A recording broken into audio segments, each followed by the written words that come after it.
Okay, cool. Then welcome to all of you. It's cool to have a group together. It's the 16th Science Chat already. And we're doing this mainly to bring different topics together around rivers, because there's a lot of people motivated in protecting rivers, but there are so many stories around it, and we kind of want to widen the scope a bit and bring some new subjects to life so that we can all get a bit connected and get the context around river protection a bit wider. So we're really happy with the 3 topics we have today, because they're linking actually by the means that they're bringing rivers, the values of rivers as a higher thing, but all in different continents actually, or at least originating from different continents. So we have Siddharth from India, we have Camila from Chile, but now living in Madrid, and we have Lian from the Netherlands. Which I'm really quite excited about, to also have some Dutch people in here now. So yeah, they all walk along riverbanks to unite people, I would say, and we're gonna have all of them speaking for about 10 minutes, and then have some time for some questions. I'll prepare some questions, and then everybody can join the discussion. So I'll give the word to Camila first. Thanks for joining. Thank you, Vera and Jens, for inviting me. I'm very excited and looking forward to meet you all today. Well, I'm going to share my screen with you. Let's see. Okay. One second. Okay, here we are. Okay, yes, I'm Camila. I'm an architect and river walker also, like many of you, I imagine. Based in Madrid, and I'm going to present my initiative of water science and culture dissemination, Caminar el Agua, or Walk the Water in English. Well, our main belief is that knowledge leads to action, and that we assimilate knowledge better when we see things, when we touch them, or in other words, when we truly feel and experience them. So with Caminar el Agua, we create unique experiences with nature and rivers, plus expert knowledge, to inspire people to take action for a better world. So, for example, did you know that many cities have been built over rivers and streams? This is actually unbelievable, how we have been able to bury rivers underground in order to build cities on top of them. It is very sad but true. Many cities like London, Rome, Bologna, and also Madrid, where I live, were built over rivers and streams. Here, for example, you can see a map of Madrid with its original rivers and streams. On the left, you have the main river, the Manzanares, and then you have all these blue lines. These are the streams that used to flow on the surface throughout the city and now flow underground. Actually, the current highways were built following these water courses and also the main streets.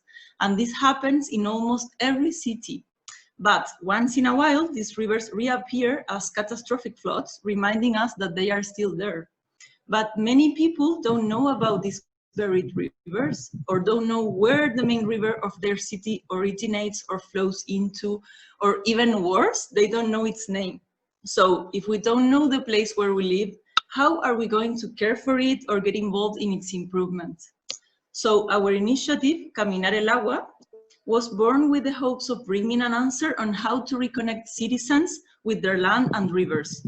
And we do so through 3 main areas: movement and knowledge. We carry out long walks following cities' water courses. During these routes, we meet up with multidisciplinary experts to talk about geology, architecture, history, engineering, and all the different aspects of rivers in order to understand better our complex and vital relationship with these water courses. Memorable experience such as concerts, workshops, and performances with water, and also website resources through our website, caminarelagua.com. We offer open resources to motivate people to go out and discover the beautiful landscapes and rivers that they can find very near their homes. So our main goal is to make people feel identified with their own environment, to understand it, to love it, and finally to decide to take action to care for it. For example, here you have a picture of Madrid's main river in the urban area. But if you go north, just 10 kilometers from the city center, you will find the very same river, but in its wild form. And it is so easy to get there by bus, bike, or just walking. And the same thing happens here in the center of the city with a beautiful place of nature that exists actually in the middle of the city. I'm talking about the Casa de Campo Park. Here you have a Google map of Madrid. The yellow circle is the historic district, and the orange one is a huge and amazing park called Casa de Campo, with almost 2,000 hectares with rivers, lakes, streams. As you can see here, they are very nearby, just 20-minute walk from the main city square. Here you have the main city, the Royal Palace, and here you have this huge and amazing place. And you can find these kind of landscapes, an oasis of nature in the middle of the city. So, well, yes, I'm from Chile originally, but I've been living in Madrid for 5 years now. And for me, it is always surprising, like, to have these wild places so near my home, and to go there and get lost and disconnect from everything in the city. So, but most of the people that live in Madrid don't know about these places, have never been there. So our mission is exactly that, to show that it is possible to reconnect with nature in our own city if we are willing to explore, discover, and appreciate our own surroundings. So in order to care for our territory, we need to know it, to experience it, love it, and identify with it. We've been part of Madrid Science Week for 3 years now, planning and doing walks and activities with nature and rivers. Last year, we took a long walk, 30 kilometers split over 4 days through the walkable Manzanares River bank. So this is again the city map, zoom out. Here you have the central area surrounded by M30 motorway. And here you have the Manzanares River, the Manzanares River. So we walk from here to here, 30 kilometers in total, all the walkable area of the Manzanares River bank. We divided this big walk into 4 days, walking approximately 5 to 9 kilometers a day for 5 hours, including talks and experiences. We encourage the public to join us every day by giving them a colored pin when they have completed its route. We also have made some tote bags with our logo to help to co-finance the activity. So we learned through different expert voices about the dynamics, processes, and infrastructures in the relationship between the city and the river. We also invited 2 Scottish artists from Glasgow University with whom we did a series of performances with water. We have walked 30 kilometers with 250 people and 20 multidisciplinary experts, teachers, people from public administration, and ecological and local movements. And I think really one of the main things we've learned on this big walk is to value and look at our river for what it is and not for what we want it to be. The Manzanares River doesn't have a good reputation amongst its neighbors because it has a very low flow of water. In fact, in the 1950s, the public administration built 9 dams in the river, in the urban area, just for aesthetic reasons, so that more water would be available in the river and be on a par with other Central European rivers, such as the Thames. Incredible, isn't it? So, and by doing that, they destroyed all the natural habitats and natural vegetation, island meanders of the river, and almost all the natural features. So a few years ago, the dams were open and the results were amazing. In 3 years, 2,000 species of vegetation and birds reappeared in the river. So an urban planner and teacher who walked with us told us that the Manzanares River is not actually a river, but a stream. Everybody looked at him amazed, and he explained to us that Madrid is one of the highest capitals in Europe. It was founded here for political reasons, as it was in the middle and at the highest point of the Iberian Peninsula. So the Manzanares is a stream because it is located on a hill, and it still has a long way to flow into the Jarama and then the Tagus, which flows into the ocean in Lisbon. And this is why it doesn't carry the same amount of water as rivers that are near their mouth. So he opened our eyes and empowered us to see our river in a new light, without demanding it be something it isn't. When you see and understand this, you can start to appreciate and care for your own surroundings. When we walk, we try to broaden our perspective of rivers. As our professor told us, rivers are not events that happen to cities. Cities are events that happen to rivers. So we have set up a professional network of more than 45 expert teachers, scientists, and artists. Lucia De Stefano and I are the co-founders and managers of this project. Lucia is a geologist and teacher at Complutense University. And well, we collaborate with public and private entities so that the walks and activities are free or almost free for citizens. We also help these entities to show their work to the society in a more user-friendly and less technical way, to inform and encouraging people to be part of public participation programs. So well, we also work with grants. Recently, we have won the Science and Technology grant from the Spanish government. We're very excited about this and hoping to begin our next step soon. We are going to work with the podcast format about rivers and talking about rivers and cities. So well, going back to the first question, to unearth a river or fight for it, first of all, we have to know that it exists. And we, as teachers, experts, and theorists of rivers, have the mission of helping unearth those missing rivers. So, and encouraging others to take part.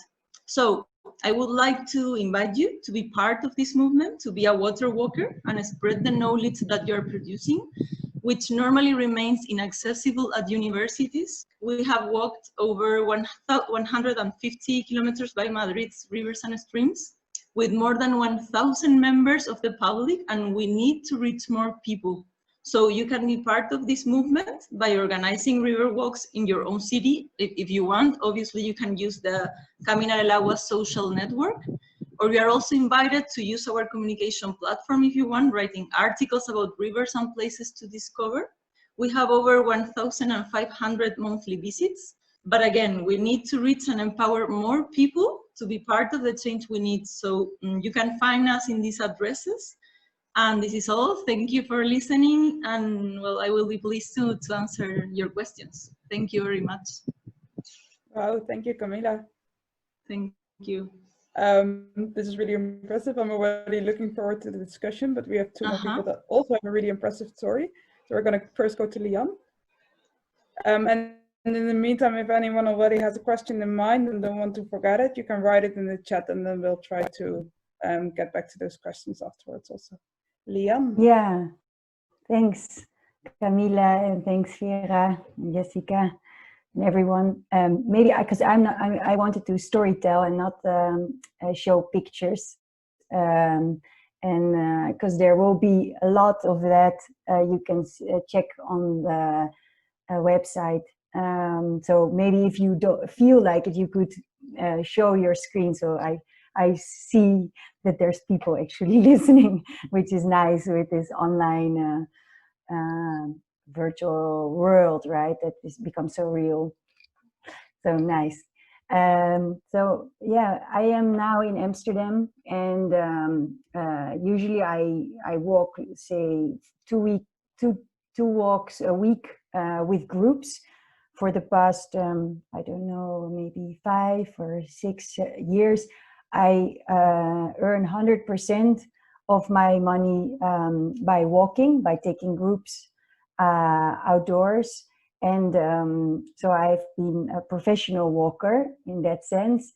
And yet, whatever I do for drinkable rivers, what I will speak mostly about is all without any grants so far.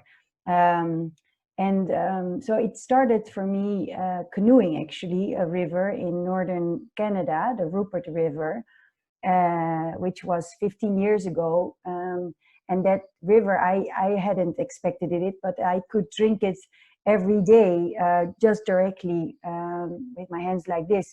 And that felt like such a beautiful first experience, and that I hadn't had before, in sources, but not a complete river.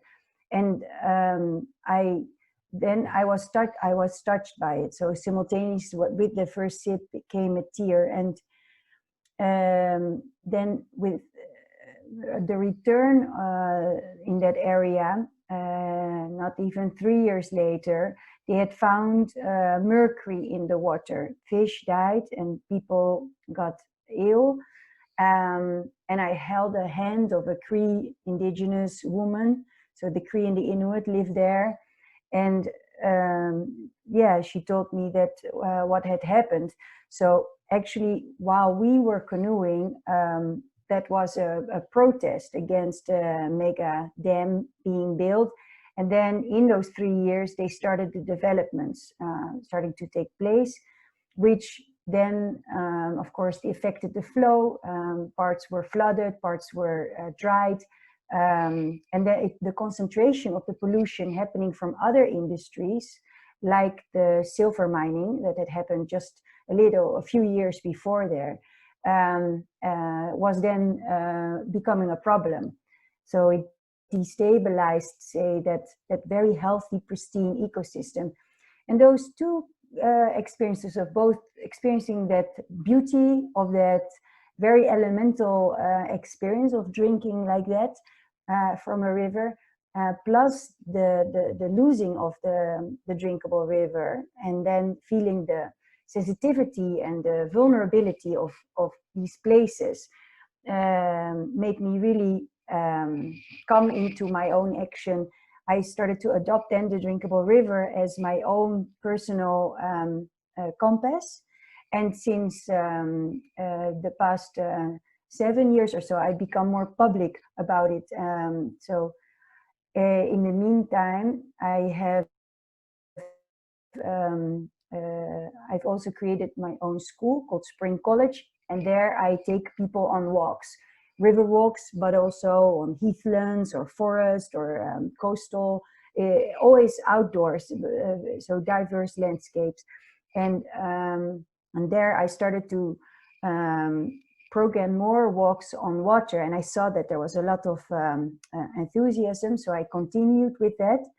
And then at some point in 2011, I actually had my longest walk. So if you look back, I've walked in total maybe more than 16,000 kilometers over in 5 continents. And the longest walk that I did was then from Mexico to Canada on the Pacific Crest Trail.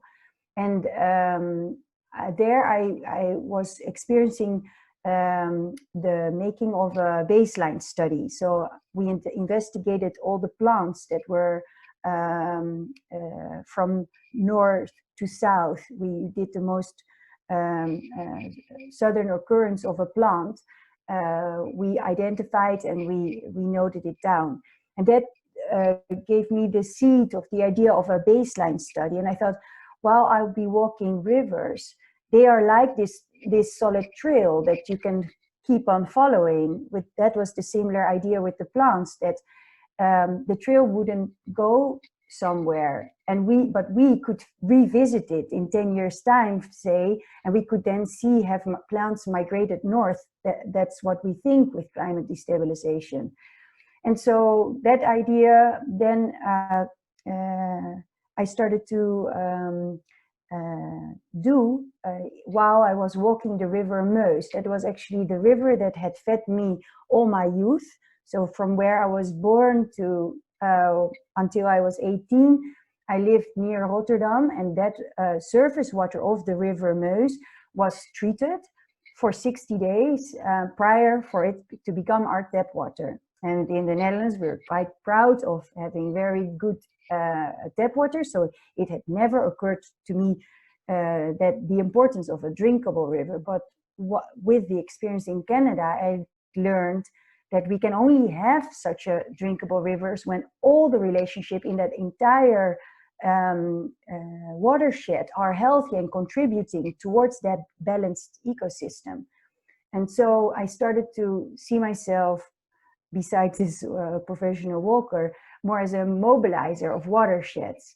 And so I then, 2 years ago, I walked my river from France to the Netherlands for over 1,000 kilometers. And every day I was sleeping with in other places, other local places, like teachers and mayors and fishermen, very diverse. Every night was a very different family that was hosting me. And we did then also every day citizen science. So we monitored the water quality So we had a kit, and we took samples, and before every measurement we thanked the water before we used it, and we shared an anecdote in what the river means to us. So it was for me also having that very storytelling element and doing the science together, that I thought is very meaningful. And then more than 500 children helped me with this citizen science. And it was, I think, the first source to see river monitored by people in the world. And besides that, while I was walking, I also invited to have people join the walk, and more than 500 people had joined. And that was very nice, because more than half of that was also really water authority people. So I saw that mobilizing way through walking, it worked. People became also as enthusiastic as I was, although I was walking 60 days and they were walking in a few hours, but that didn't matter. It was connecting, and that's what I've been reminding them of, how water is connecting. And since then, I started then also creating Drinkable Rivers as a foundation, so that we could continue to raise this awareness and putting people into action. And I followed a similar thread as Camila illustrated in her presentation, that we believe in experience, love, care, that once people experience their rivers, they will start to understand it's important and start to love it, and then start to care for it. And it's as simple as that. And I've been seeing that it works. And I'm not forcing people to all walk, but because that has been my passion. But I do say visit your river and start to get to know your river. And then, but this walking is a way of raising this awareness. There's also now a film, which is now still in Dutch, but I'm working on that funding for now, and then we will turn it into an international version. So you'll see soon, if you check drinkablерivers.org, you'll be able to see it. It will be about the River Meuse journey from France, Belgium to the Netherlands. And then I'm writing at the moment with my partner, who's a writer, and so we're writing also a book about drinkable rivers at the moment. And then this putting into action, we really have been broadening that citizen science. So besides me walking and doing the measurement with the local people, we now created a system with hubs, and these hubs, they mobilize their own community.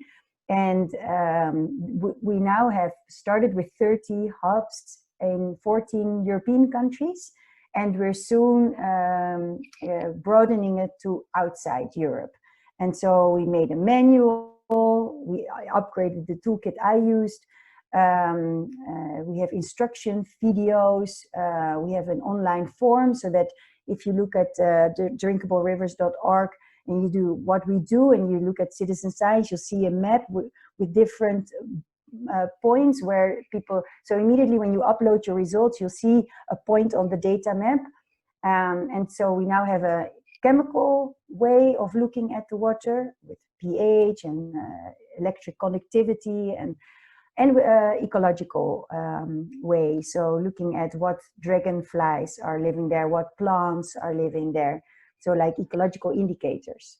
And I created a mayors network together with one of the mayors that we met during the Meuse walk. So we're now really connecting the mayors and reminding them, you're not only a mayor of the city, but you're also a mayor of your river. And that is going to be, exciting, because it's growing now. More mayors are identifying and signing that the Meuse is their lifeline, and it's also adopted internationally. The Amsterdam International Water Week is now making it into what they call an Amsterdam Agreement. So they want to see how they can support in taking this mayor perspective more abroad into other watersheds as well. So I can continue, but let's move on, and then we'll speak later. We will share. Well, thanks, Leon. Yeah, I love how this like rivers really connect so many people, right? And so many disciplines also. It's just not limited to one kind of people you need to have. And I'm really quite excited that we can, from now on, soon I'm going to pick up the kit, but we can also call ourselves the first mobile hub, I would say, of drinkable rivers. So we with the River Collective will be bringing a kit also to the Balkans, and anyone that is excited to get it on the river, we can go and test the river on its drinkability, right? So thanks a lot for this introduction. I know there are so many more stories to tell even, but now we'll be moving to India to see that. Hi everyone. Is the audio okay? Yeah. Yeah. All right. Okay. I'm just going to share my screen.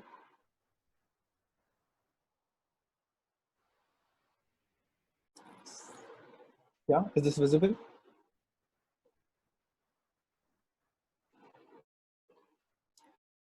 Right. So there's lots of stories to tell. That we got some amazing stories already from Leon and Camila, and I'm just gonna introduce a bit about my work, the things that I've seen here. I think, like we've already heard, these stories repeat everywhere, anywhere you go on a walk along a river, or just go and interact with the river or the people along the river. So this is what I've been doing. Um, this quick feedback: did the slide change? Last time I tried it on Zoom, it did not. Did the slide change for you? Yes. Yes. Okay. All right. Thank you. Right.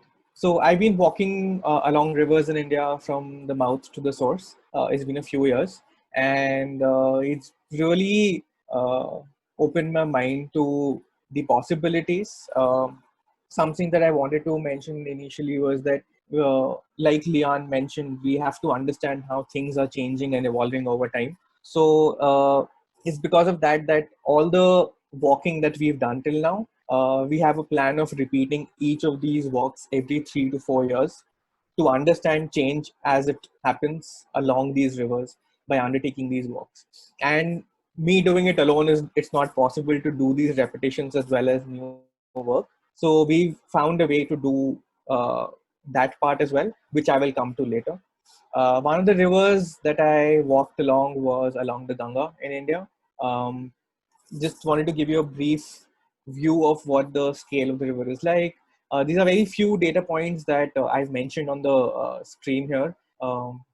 This is from a map of, which is like a tool for a film that we're making based on that walk along the river Ganga. I'll come to the stories in a bit. Another river that I walked, River Ken. We've got like enormous amount of data that we've collected, and we've not shared this publicly yet, but we're hoping to do this very soon.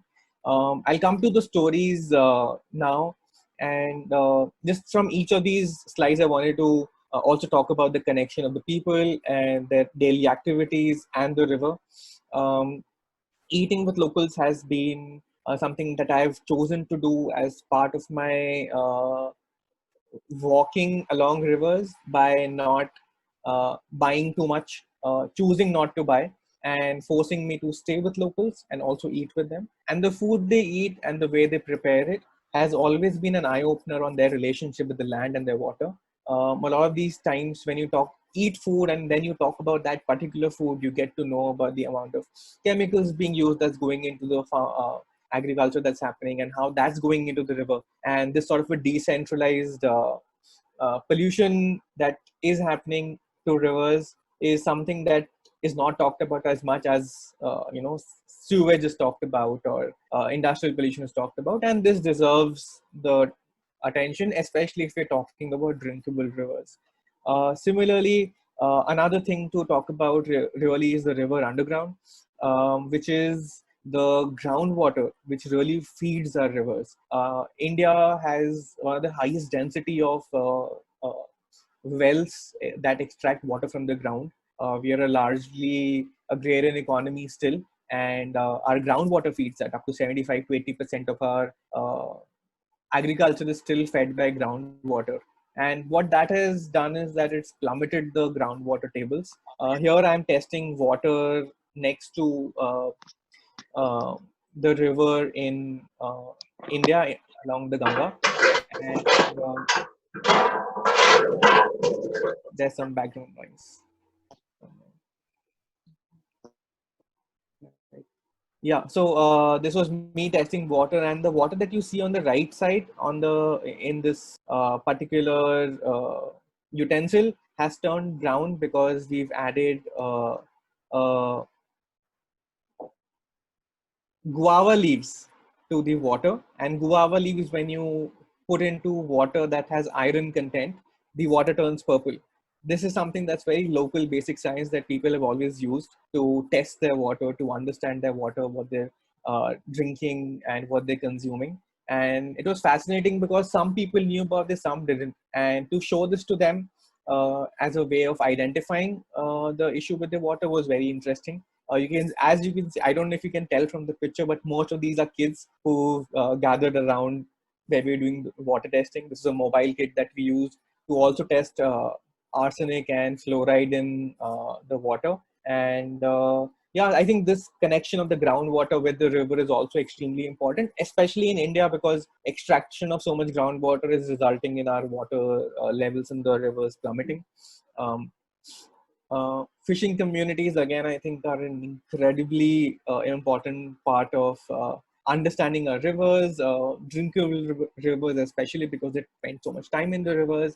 I spend days fishing with fishing communities, and the way they have, of course, when in the middle of the river, you don't really have access to clean water. And these are areas which have heavy pollution load, but I've seen them, and with them, I've had to drink the same water for days because there's no other source really. And again, the disproportionate effect of not having drinkable rivers is felt on communities which are, say, marginalized or living alongside rivers. So again, the idea of drinkable rivers, especially here in India where we have very high pollution load, I think it becomes really very important. And of course, like was mentioned earlier, any such journey or any such discussion or documentation is incomplete without the people. I lived off the generosity of people along the river, riparian communities who hosted me, who gave me food, took me fishing with them. And I think any discussion I do about my work is incomplete without discussing this generosity. I've spent years walking in India without spending a single penny because people have, like, you are our guest and we will give you the food, we will give you shelter. You don't have to worry about anything. And it's been incredible. So while India's population density, which is very high, does not allow for camping per se in most places, it also gives you an advantage that you don't have to carry too much camping gear. People always are there to support you. So that's always been a win. And which is why I tell people around me that actually walking along rivers in India is not that difficult. You just have to be open to interacting with people, and which should be one of the things that you want to do. Quickly, walking also exposed me to ideas of labor and gender.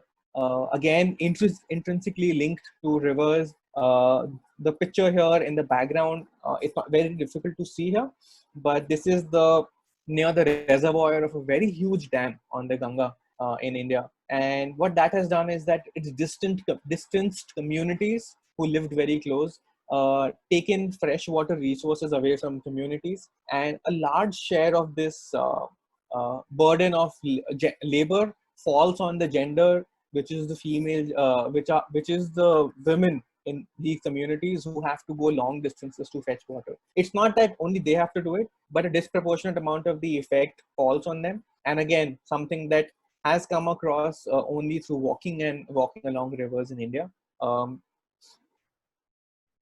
Agriculture, like I mentioned, again, I won't repeat, but I think is a very important aspect to look at when we're looking at drinkable rivers, both in terms of volume and in terms of quality.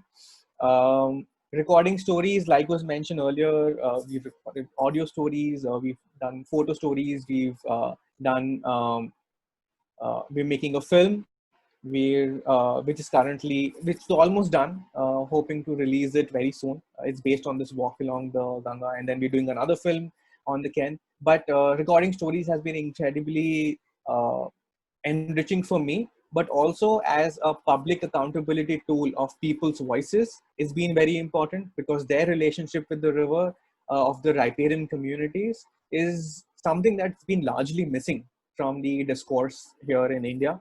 And it's mostly been what bureaucrats think, what politicians think, or what experts think. But what do people who live with the river think has not been part of it. And once that becomes a part of the discussion, what will also become part of the discussion is whether the river is clean enough or not, whether the river is drinkable or not. So I think that is also another way to, like was mentioned about the mayor's network, that's fabulous. I think to increase that kind of a direct accountability is something that I would also start thinking about. So thanks for the idea. And if I just, so this is the organization that I run called Veditam India Foundation. The website is veditam.org. You can check it out. I just want to introduce a couple of things about Veditam while I wrap up my very short talk about rivers in India, or walking along rivers in India.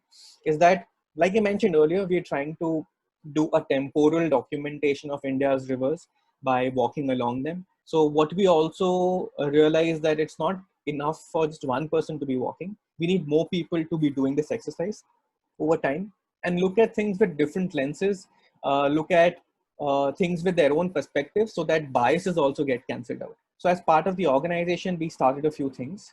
One is a fellowship that we instituted. It's the project that I have under which I've been doing this. It's called Moving Upstream, under my own organization called Veditam.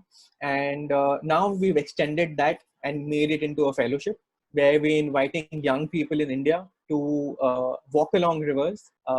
We take care of their very basic expenses and we give a very basic stipend, but we're encouraging more young people in India to walk along rivers. And what that's done in the past 1 year is that we've got 10 people who went and walked along a river in central India, and they've created fabulous, very rich documentation from their perspective. And it has led to a thesis project at MIT, where 2 people have worked on a thesis project on a river, which was sort of initiated because of this walking. In some other place, people have actually gone to doing more sustainable jobs after experiencing what they did while walking along a river. So it's had quite a fabulous effect, so to say. Just one more thing that I wanted to mention was city water walks. Very similar to the idea spoken earlier. We've had city water walks happening in 3, 4, 5 different cities in India, where different groups, and we just pushed them. They always had the will to do it. It's just that they didn't have an external driving force, and we just pushed them a bit. They formed groups within their own cities and went out and documented their rivers, walked along the rivers in their cities. They've created fabulous documentation while also including a larger group of people. So community participation, I think, becomes a huge part of all the work that we do in terms of data collection or in terms of pushing for policy. Yeah, and I think that's what this whole idea of fighting for rivers is. And here, at least, it feels like a fight every day because of all different kinds of things that are happening to the rivers and all kinds of policy changes that are not in favor of protecting our rivers. So yeah, I'll just wrap up with that. And if you have any questions, I'd like to take that. Well, thank you, Siddharth. Really impressive, all the 3 of you. And I think this also shows again how much is linked to, like, the river is kind of a central point where everything comes together. And I'm quite curious for the 3 of you. Is there one particular thing that you really feel like, okay, I started this project many years ago, really with this kind of ideology, and now after doing it for some years, there's this point that I thought, like, either, oh, that's totally changed, or it just reinforced what you thought already due to a particular moment, or there's something that is apparently also linked to rivers that, like, it just, either strengthened your ideology or did it change? That makes sense. Camila? Mm-hmm. Well, in my case, it strengthened my ideology. I think that, when we first come up with this project, me and my partner, Lucia, we did like a first experimental walk, and we published this work through the networking of the Madrid Science and Madrid Science Week. And it was amazing because more than 500 people would come to our walk, and we thought, oh, this is something very interesting for people. Although we thought that not so many people, just freakies, would come to walk with us, but no, not at all, the opposite. So I think for me, yes, every time I do more and more this project, I realize that people are very interested in this kind of experiences. They are, this I think this is a lack of this kind of experiences here in Madrid. I don't know if in other places of Europe, maybe there are more movements or projects about this, but here there are actually, yes, a lack of projects that reconnect people with their environment and rivers. So for me, yes, is like, well, strength. Yeah. Cool. Leon, do you have anything? Yeah, I think that because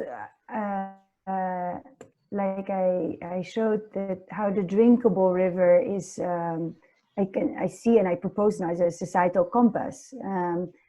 Then what I notice when I converse with people that it resonates with them, that they have an image with it, but they hardly imagined it, same as me 15 years ago when I had that experience. And yet that the language often is one of very much of confrontation. So who's the polluter, and or what is wrong, and what are then the problems? And whereas I feel then very much by having seen that is our way of storytelling and our way of organizing and our way of making contracts, right? So we now have all kind of norms that we say, to this level you can pollute, but not beyond. And if you are beyond, you are punished. Like, so that has reinforced, having seen that over and over again. Even with a very enthusiastic filmmaker, he was first looking for some kind of a clash that I would be coming across, but I didn't. And then he was a bit disappointed first, but then he started to understand more how it's about mobilizing and realizing that I have been calling it river families, where the water that we share is like our bloodline, and that perhaps from that more very alive quality we can start and have a conversation. So in that sense, that has just been strengthening for me to speak in terms of this perspective of what we dream of together, or shared values, rather than of thinking in terms of conflict. Yeah, beautifully said. Siddharth, do you have anything?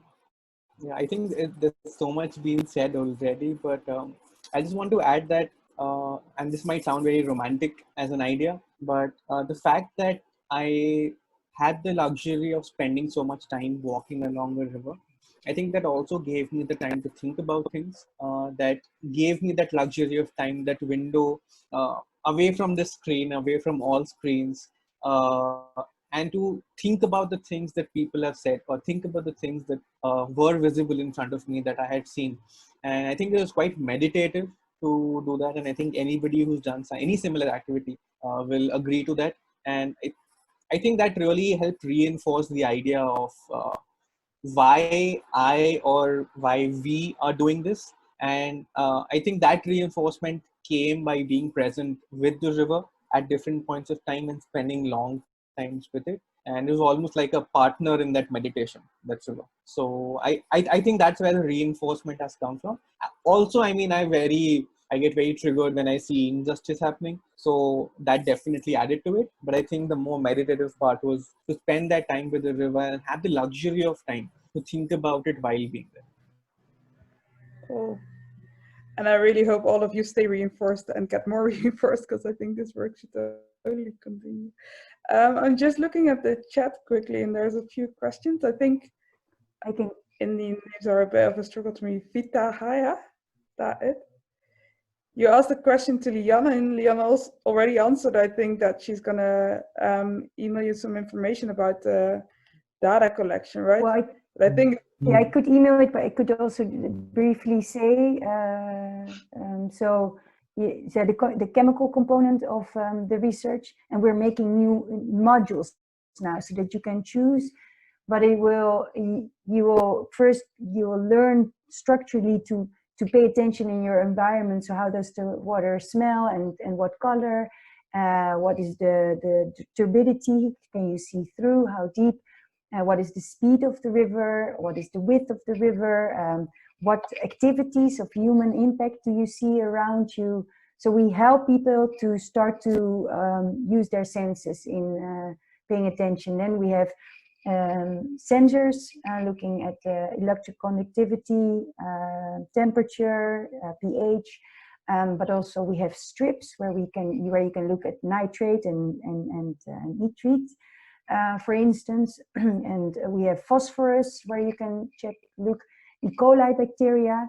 Yeah, so those are some of those. But if you wanted to have it in more detail, yes, connect with via drinkablерivers.org, and then the ecological one. What it includes is 5 types of water plants in the water and on the land.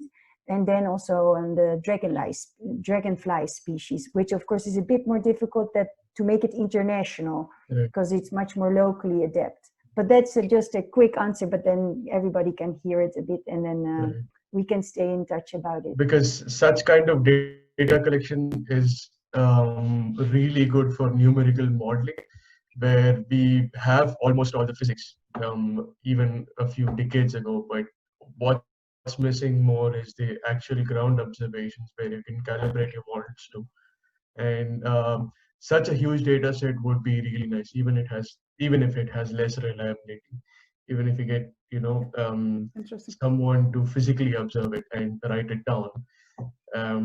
Even though that data might have a good amount of uncertainty, it would have a good impact. Yeah, so there's ways of double checking it. So we ask them to make pictures as well, so they upload pictures, and we do then more randomly. We have researchers from the university, students, and also other really researchers to also check on those spots. So we have a sort of validity check that we look at. Yeah, I'll write to you if you can leave me. Nice, very nice. Yeah, and I think it's cool to say also, I think they're quite interested if people really have thoughts of like, this is an indicator that really should be measured and is easy to measure by anyone that goes into the river. It's interesting to discuss and to get to a kit that is even more usable to everyone. Yes, so definitely. I was wondering, Siddharth, the leaves that the local people use, so they check that also for these arsenic pollution, or how are they using that? They put it in there, and then if it doesn't change color, it's good, or then it's polluted, or how? So the test of using the guava leaves is only for testing the presence of iron in water. So iron. Crush guava leaves and put it in water. Yeah. If the water contains iron, the water turns purple. And depending upon the intensity of the color, you can tell how much of iron is there. So especially for a lot of groundwater sources which have high iron content in India, it's a good nice way to get to know that. Yeah. So cool. I think many scientists are kind of in the bubble of believing that you can only measure things, but this is like knowledge from so many years ago that is actually saying the exact same thing. Super cool. There's a question from Constance to Camila, but that can be addressed to everyone. Do you want to ask it yourself? Constance, are you there?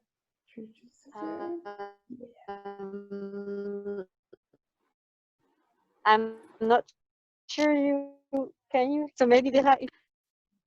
You're a bit of an alien sound. Now it might be better. Is it better? Yeah. I'm not sure my connection will stay, but yeah, the question was regarding the people that joined the walk.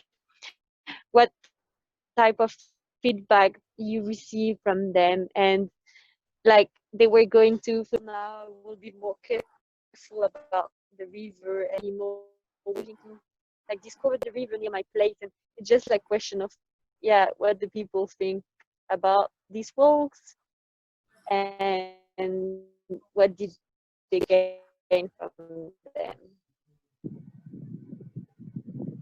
Was that clear enough, or? But I think I understand the question. So if you want, I can answer something. Okay.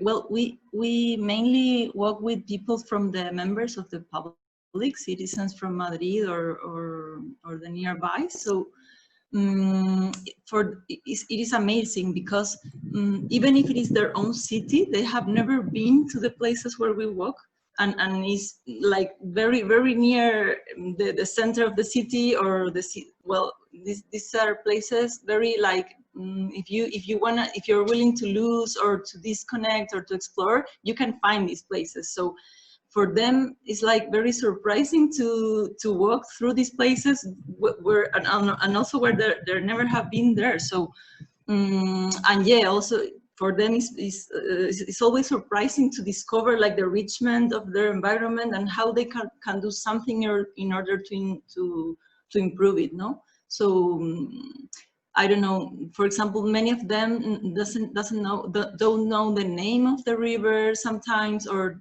don't know where the water come from, where the drinkable water come from, and it's something like, oh my God, how you don't know about this? But there's a lot of people that don't know about this, and for me it is very interesting to bring together our expert networking with the members of the public, and to empower them to know more and to explore and like, I don't know, to be interested of know about their own environment with the same thing that said Lian, to these three things that I really I'm very agree with that experience, love, and care. No, so yes, I don't know if I answered the question. Sorry, I'm a bit nervous, but maybe no sé.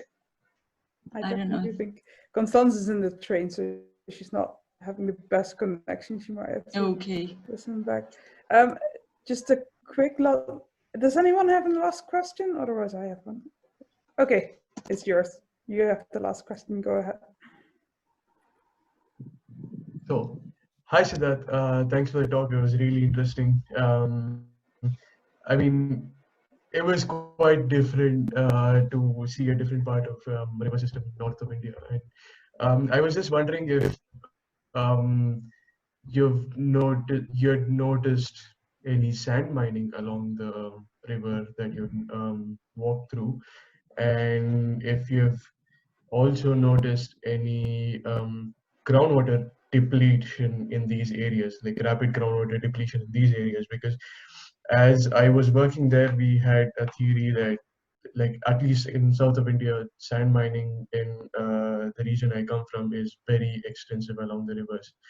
And I was just wondering if you noticed this pattern as well in the north of India.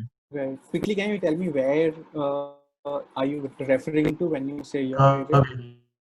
Kaveri, especially the stretch from Mysore to Tinarsipur, and yeah, if you know it's quite a notorious space. Yeah, so I have come across a lot of sand mining, unfortunately, and a lot of illegal sand mining. In fact, last year we did a story for National Geographic on the topic of sand mafias in India. This was when I was on a Nat Geo project, but this was in central India, on the Ken, on the Betwa, on the Sindh, on the Son, and it's just, I mean, I feel terrified every time I think about the images of those sand mines, because they're just, I mean, there have been times where I have had to hide my camera and walk through these regions. The fellowships that I talked about, some of these folks encountered sand mafias, stayed with sand mafias because they had no option. They were already there. And some of these stories are actually on our website right now. You can go and check it out. It's quite something, because the fear of living in a space where you don't ideologically believe or are antagonists to along with the fact that these spaces have been very infamous for the uh, danger that they hold is quite is quite bad, because even when we spent the night, I mean sometimes with Sand Mafia we had a very terrible time, and with groundwater as well. I think both are really pressing issues, and we've seen it all across. Wherever we've walked, I've hardly heard anyone tell me that groundwater has increased. Yeah. Rivers are like dried up in a lot of these places that I talked about. Yeah, I think people, the one thing that's really detrimental to such kind of an exchange is that most of them really believe that it's a zero-sum game and do not understand that it is not a zero-sum game. Like having a ripple Right. ecosystem and Yeah, I working just with it. want to quickly add that we are trying to work on an environmental monitoring tool using government data and satellite imagery to identify illegal sand mining in India, which goes into the billions and billions of dollars in terms of the corruption that's happening. So it's a interesting space that we're trying to work on. If you have any ideas, if you want to get on board and have a chat, sure, let's do that. Yeah, could you leave your email address or anywhere you Yes, can I'll contact? leave my email address and my organization's social media on the chat for everyone. Yeah. Thanks. Okay. It's 7 o'clock. I believe Jens has a last very quick question. I hope you're okay with him asking. It's very, Go ahead. very short. Francisco was asking if somebody of you know about projects like this, but in Latin America. Maybe Camila will know more about that. I don't know, maybe Liana or Siddharth.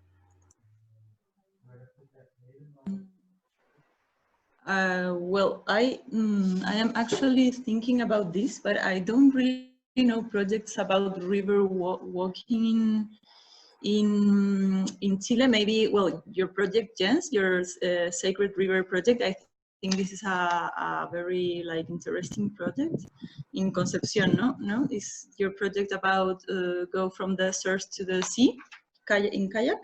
Or also I would say the Endemico magazine, or also the Ladera Sur, but these projects are more about